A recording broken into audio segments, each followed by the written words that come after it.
Hello friends, स्वागत है आप सभी का आपके अपने चैनल एक एकेडमी पर। फ्रेंड्स, पिछली वीडियो में हमने आपको किशोरावस्था पर डिस्कस की थी, किशोरावस्था पढ़ाया था। और आज की जो वीडियो है यह वीडियो बहुत ही ज़्यादा महत्वपूर्ण है।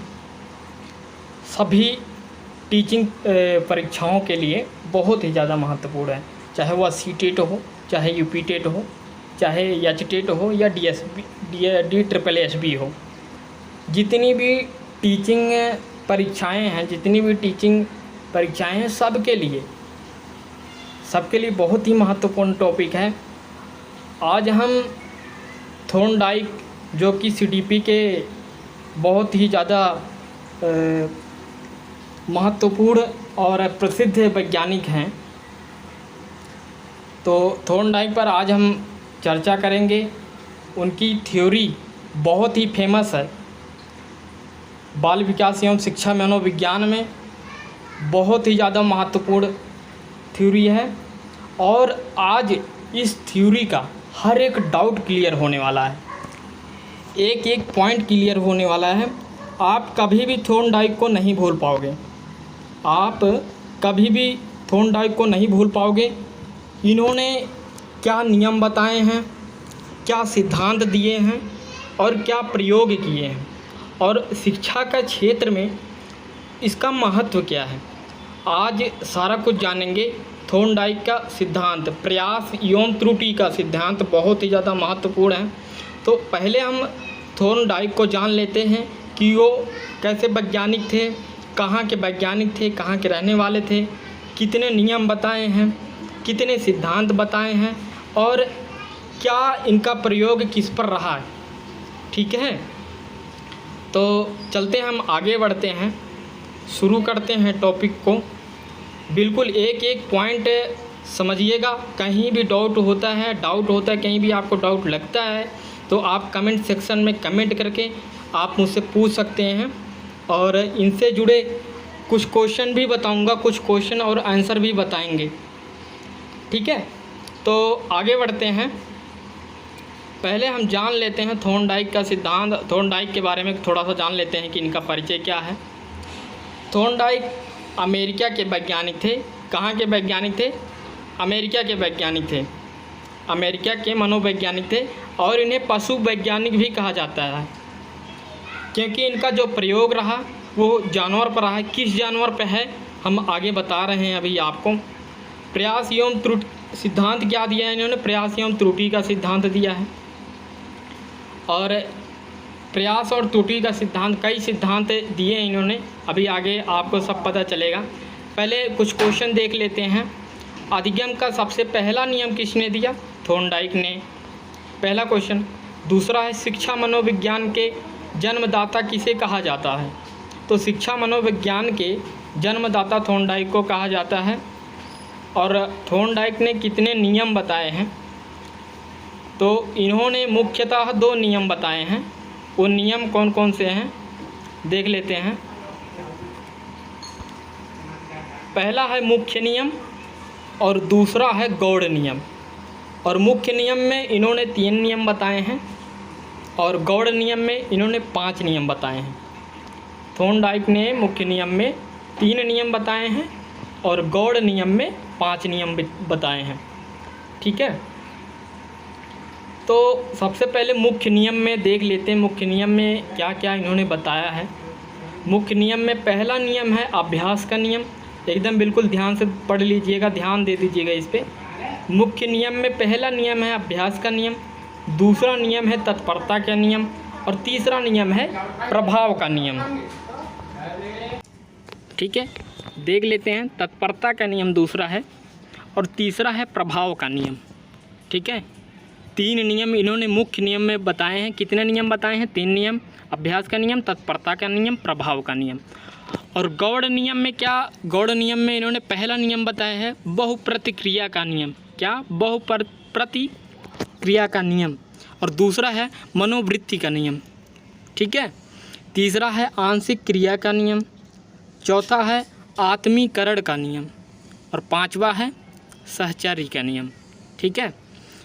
और ये नियम क्या क्या है, पहला जो मुख्य नियम में है थोड़ा थोड़ा एक्सप्लेन कर दे रहा हूँ, थोड़ा सा वीडियो लंबी होएगी पर थोड़ा सा एक्सप्लेन कर दे रहा हूँ। अभ्यास का नियम क्या है, थॉर्नडाइक के अनुसार अब कक्षा में शिक्षण में अभ्यास का नियम अति महत्वपूर्ण होता है। अभ्यास का नियम बहुत ही महत्वपूर्ण होता है। अभ्यास के द्वारा ही अधिगम को अधिक प्रभावशाली बनाया जाता है। अभ्यास के नियम से ही अधिगम को अधिक प्रभावशाली बनाया जा सकता है, क्योंकि अगर हम किसी चीज़ का अभ्यास करेंगे बार बार, वो अधिक प्रभावशाली तरीके से हम उसको सीख पाएंगे। ठीक है। दूसरा है तत्परता का नियम। तत्परता का नियम क्या है, थोड़ा सा उस पर पढ़ लीजिए। तत्परता का नियम, जब किसी बालक में सीखने की तत्परता या उत्सुकता हो, जब हम किसी बालक को कुछ सिखाते हैं, जब उसके अंदर चीज़ों को सीखने के लिए वो तत्पर होगा या उसके अंदर उत्सुकता होगी सीखने की, तो वह चीज़ों को बहुत ही अच्छे तरीके से सीख पाएगा। ठीक है। आगे बढ़ते हैं। तीसरा, प्रभाव का नियम। प्रभाव का नियम क्या कहता है, थोड़ा सा उसको जान लेते हैं। ठीक है, प्रभाव का नियम देख लेते हैं। प्रभाव का नियम से आशय है कि जब बालक को किसी चीज़ को सीखने में संतुष्टि मिलती है, प्रसन्नता मिलती है, तो वह उस चीज़ को सीखने के लिए ज़्यादा प्रभावी तरीके से सीखेगा, ज़्यादा तत्पर होएगा। ठीक है। अगर उसे खुशी मिलती है काम करके, तभी वह उस चीज़ को सीखने की कोशिश करेगा। ठीक है। तो संतुष्टि होना जब प्रभाव डालेगा बच्चे पर कोई चीज़, अगर वो सीखेगा उससे खुशी मिलेगी उसे, तभी वो अच्छे से उसको सीखने की कोशिश करेगा। जिस चीज़ में मन नहीं लगता है उसको अच्छे से सीखा नहीं जा सकता है। ठीक है। तो सबसे पहले जब वो अंदर से तैयार होएगा, अंदर से खुश होएगा उस चीज़ को सीखने के लिए, तो वो और अधिक तरीके से सीख पाएगा। यही कहता है प्रभाव का नियम। ठीक है। आगे चलते हैं।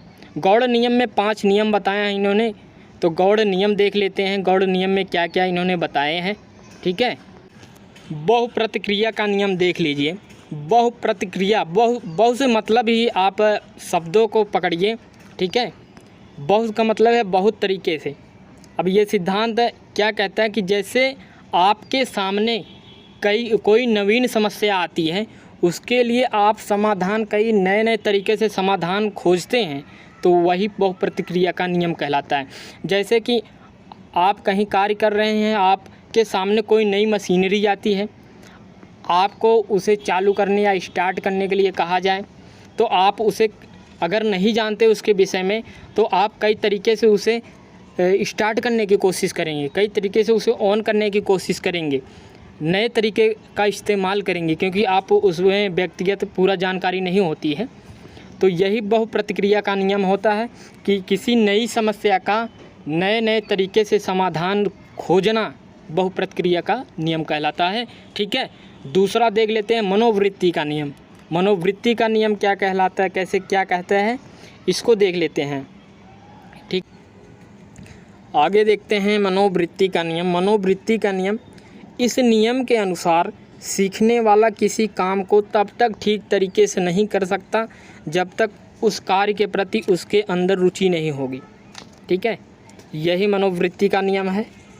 जब तक व्यक्ति के अंदर किसी कार्य को करने के लिए उसके अंदर रुचि नहीं होगी, वह इंटरेस्टेड नहीं होगा, तब तक वह उस कार्य को अच्छे तरीके से नहीं कर सकता। यही मनोवृत्ति का नियम कहता है। ठीक है।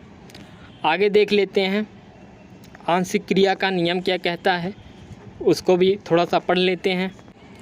आंशिक क्रिया का नियम, आंशिक क्रिया का नियम कहता है कि जब हम कार्य को छोटे छोटे भागों में विभाजित करके उसे सरल बना के करते हैं, उसे छोटे छोटे कार्यों में विभाजित करके करते हैं, तो यही आंशिक क्रिया का नियम कहलाता है।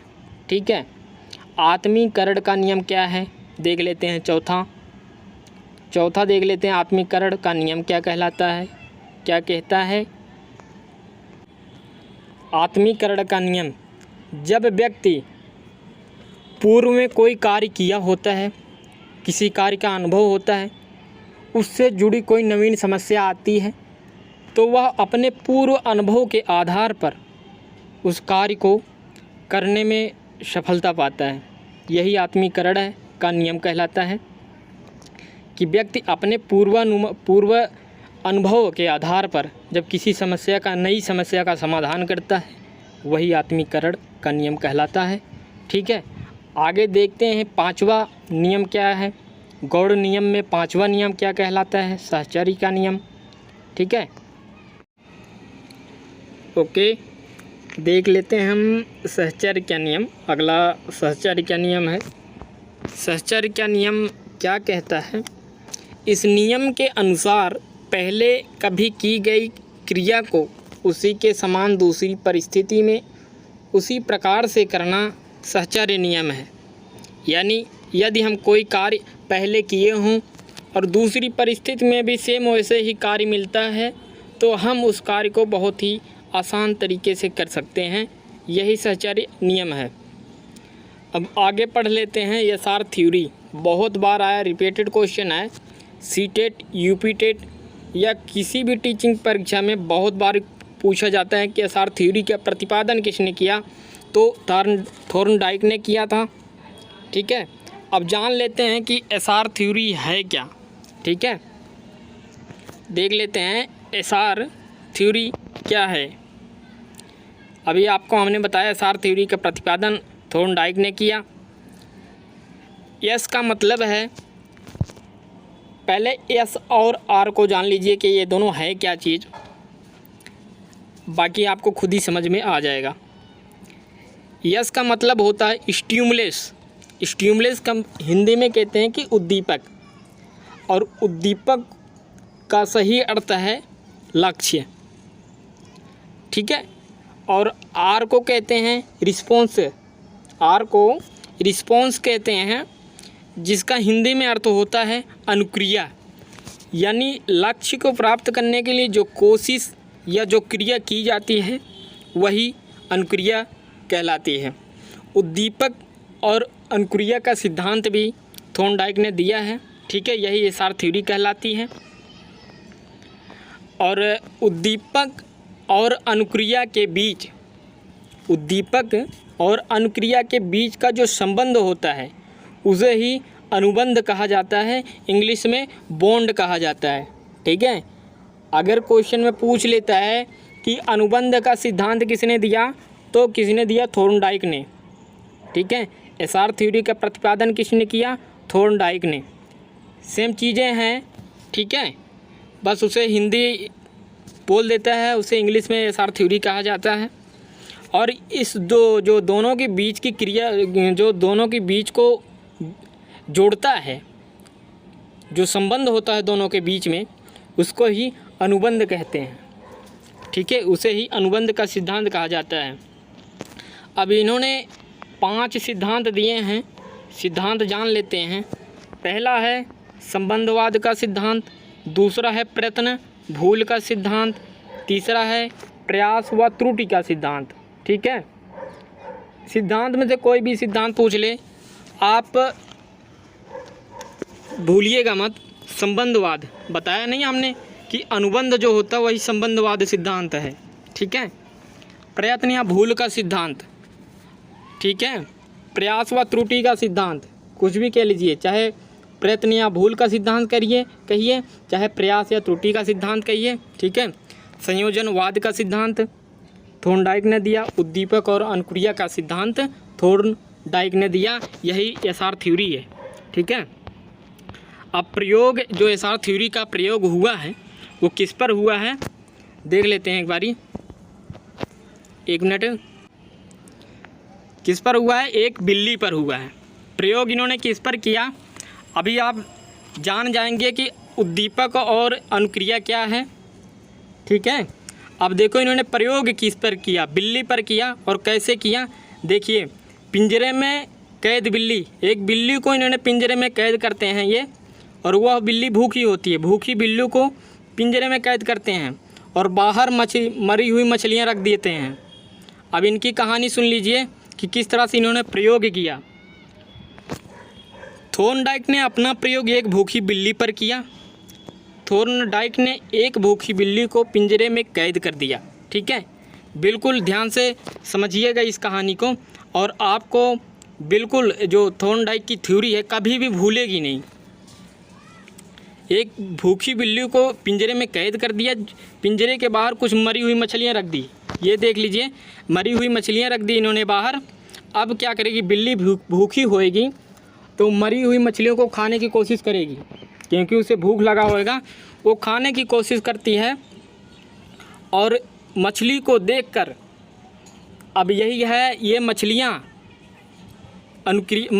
को पाने के लिए जो कोशिश करती है वही अनुक्रिया कहलाती है। और उद्दीपक, ये मछलियाँ हैं, बिल्ली के लिए उद्दीपक का काम मछलियाँ कर रही हैं। ठीक है, बिल्ली के लिए उद्दीपक का काम ये मछलियाँ कर रही हैं कि जब भूखी बिल्ली मछलियों को देखती है तो इन्हें खाने के लिए कोशिश करती है। मछलियाँ पिंजरे के बाहर रख दी जाती हैं। कैद में भूखी बिल्ली ने जब मछलियों को देखा तो उन्हें खाने के लिए पिंजरे को खोलने का प्रयास करने लग जाती है। और उस पिंजरे में एक खटका लगा हुआ होता है, जिसकी वजह से पिंजरा खुलता नहीं है। बिल्ली बहुत उछल कूद करती है, पिंजरे के जाली को तोड़ने की कोशिश करती है, पर पिंजरा खुलता नहीं है। बिल्ली अलग अलग तरह से प्रयास करती है, लेकिन पिंजरा खुलता नहीं है। अंत में उसे सफलता मिल गई और पिंजरा का खटका दब गया। लगातार वो प्रयास करती रही, अलग अलग तरीके से उछलती कूदती रही, तो एक बारी उसका प्रयास सफल हुआ और पिंजरे का खटका दब गया और पिंजरा खुल गया, जिससे वो बिल्ली अपना भोजन प्राप्त करने में सफलता उसने प्राप्त कर लिया। थॉर्नडाइक ने अपने इस सिद्धांत से यह सिद्ध किया कि जब किसी कार्य के लिए हम बार बार प्रयास करते हैं तो गलतियों की आवृत्ति कम हो जाती है। जो गलतियां हमसे होती हैं उनकी आवृत्ति कम हो जाती है, और एक ऐसा समय आता है जब गलतियां ही समाप्त हो जाती हैं और हमें सफलता प्राप्त हो जाती है। बहुत ही मोटिवेशनल लाइन है, बहुत ही मोटिवेशन करने वाली बात इन्होंने बताई है, और बहुत ही अच्छा सिद्धांत दिया, बहुत ही अच्छा प्रयोग किया है इन्होंने। ठीक है, तो आशा करता हूँ कि आप इसमें से कुछ भूलेंगे नहीं। जो हमने बताया, सिद्धांत बताया, 5 सिद्धांत दिए हैं, इनके सारे सिद्धांतों को हमने बताया, और इनका जो प्रयोग है इन्होंने किस तरह से प्रयोग किया, आप इसको भी अच्छे से समझ गए होंगे। ठीक है, तो वीडियो में किसी भी तरह की कोई डाउट हो तो आप कमेंट सेक्शन में आप कमेंट करके पूछ सकते हैं। ठीक है, और इससे मैं संबंधित, थॉर्नडाइक से संबंधित मैं अगली वीडियो में कोई प्रश्न और क्वेश्चन और आंसर के एक सीरीज दूंगा। ठीक है, जो कि बहुत इंपॉर्टेंट होंगे। अब इसमें से बहुत बारी क्वेश्चन आता है, बहुत बारी रिपीटेड क्वेश्चन आता है, इसको कहीं पर आप पेन और कॉपी लेके नोट कर लीजिएगा। ठीक है, जो भी है इसमें मैंने बताया बहुत ही महत्वपूर्ण है परीक्षा की दृष्टि से, और परीक्षा में बहुत बारी आता है, बिल्कुल बहुत बारी आता है, बहुत बारी पूछा जाता है। इसमें से क्वेश्चन रिपीटेड क्वेश्चन होते हैं, तो इसमें से अगर किसी भी तरह का डाउट लगता है तो आप ज़रूर एक बारी कमेंट करके पूछें। ठीक है, वीडियो अच्छी लगी हो तो लाइक कमेंट करें और शेयर करें, अपने फ्रेंड्स को शेयर करें, जिससे कि अधिक से अधिक लोगों तक वीडियो पहुँचे। ठीक है, okay, thank you so much.